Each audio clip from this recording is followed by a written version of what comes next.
Hello sir, my name is K.R. Shavardhan. I am from CSMA section. My topic is vapor compression of system working.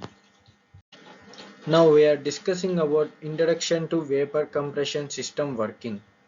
The vapor compression system is a widely used refrigeration technology. It is based on the principle of heat transfer and phase change of a refrigerant. The system consists of four main components: compressor, condenser, expansion valve, and evaporator. As we said just now, there are four main components. In that, now we are discussing about first component, compressor. The compressor is the heart of the vapor compression system. It is responsible for compressing the low pressure refrigerant vapor into a high pressure gas. The compression process increases the temperature and pressure of the refrigerant. Now we are discussing about second component, condenser. The condenser is where the high pressure gas is cooled and condensed into a liquid. Heat from the refrigerant is transferred to the surroundings, usually through a heat exchanger. The refrigerant releases heat and changes from a gas to a liquid state during this process. In this we can see the figure also. Compressor, discharge line, through liquid line, to metering device, to expansion line, to evaporator and suction line. Now we are discussing about expansion valve. The expansion valve is throttling device located between the condenser and the evaporator. It reduces the pressure and temperature of the liquid refrigerant. The sudden pressure drop causes the refrigerant to evaporate and absorb heat from its surroundings. Now we are discussing about evaporator. The evaporator is where the low pressure liquid refrigerant absorbs heat from the desired cooling space. The refrigerant evaporates and changes back into a low pressure vapor.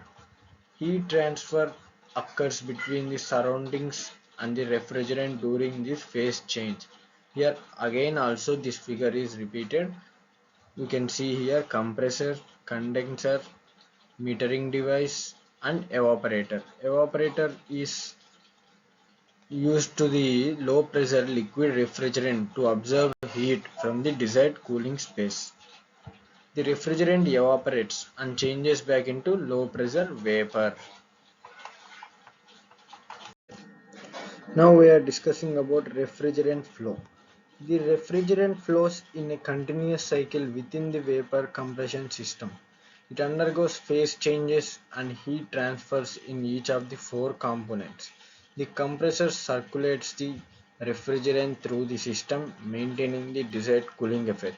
Here we can see in the figure, it undergoes phase changes and heat transfers in each of four components. What are our components? Condenser, compressor, evaporator, expansion valve. Here we can see it passes through the condenser and after it moves to the expansion valve and after it moves to evaporator and after it moves to compressor. Now we are discussing about energy transfer. The vapor compression system transfers heat from a lower temperature region to a higher temperature region. It utilizes the principle of refrigeration, where heat is removed from the cooling space.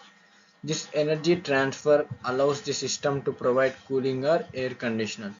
In this figure we can see that energy transfer from a lower temperature to a higher temperature region, from evaporator to a heat out compressor expansion valve.